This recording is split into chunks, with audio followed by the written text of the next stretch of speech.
सकल मराठा समाजाच्या वतीने संपूर्ण महाराष्ट्रात विविध ठिकाणी मराठा समाजाला आरक्षणासह इतर मागण्यांसाठी चक्काजाम आंदोलन करण्यात आले।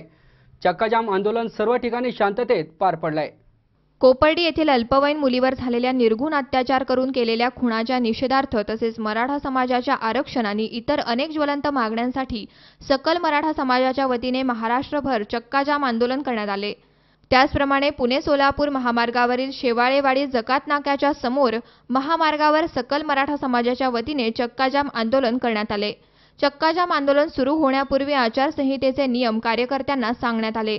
आंदोलनात कार्यकर्त्यांनी मराठा समाजाला आरक्षण मिळावे, कोपर्डी बलात्कार प्रकरणातील आरोपींना फाशी द्यावी, अॅट्रॉसिटी कायद्यात बदल व्हावा, आम्हाला न्याय मिळावा, नाहीतर पुढे तीव्र आंदोलन करण्यात येईल असे कार्यकर्त्यांनी बोलताना सांगितले। आंदोलनात मोठ्या प्रमाणात पोलीस तैनात करण्यात आले होते। तसेच त्या भागातील विद्यार्थी आंदोलनात सहभागी झाले होते। कोणताही प्रतिनिधी कायदा हातात घेणार नाही याची काळजी घेण्याचे आवाहन संयोजकांनी केले होते। राज्यभरात मूक मोर्चे काढण्यात आले। सरकार वेगवेगळी कारणे देत असून मराठा समाजाचे आरक्षण आणि कोपर्डी घटनेसह अन्य मागण्यांकडे सरकार दुर्लक्ष करीत आहे। सरकार याबाबत गंभीर दिसत नाही। तरीही मराठा क्रांती मोर्चा मूकपणे आंदोलन करत आहे। मोर्चानंतर आता रस्ता रोकोही शांततेच्या मार्गाने होत आहेत।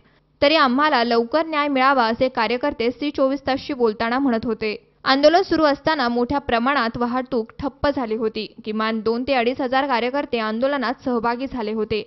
आंदोलनाला काही गालबोट लागू नये त्यासाठी मोठा पोलीस फौजफाटा सकाळी 9 वाजल्यापासून तैनात करण्यात आला होता। तुकाराम गोडसे, सी24 तास, हडपसर, पुणे।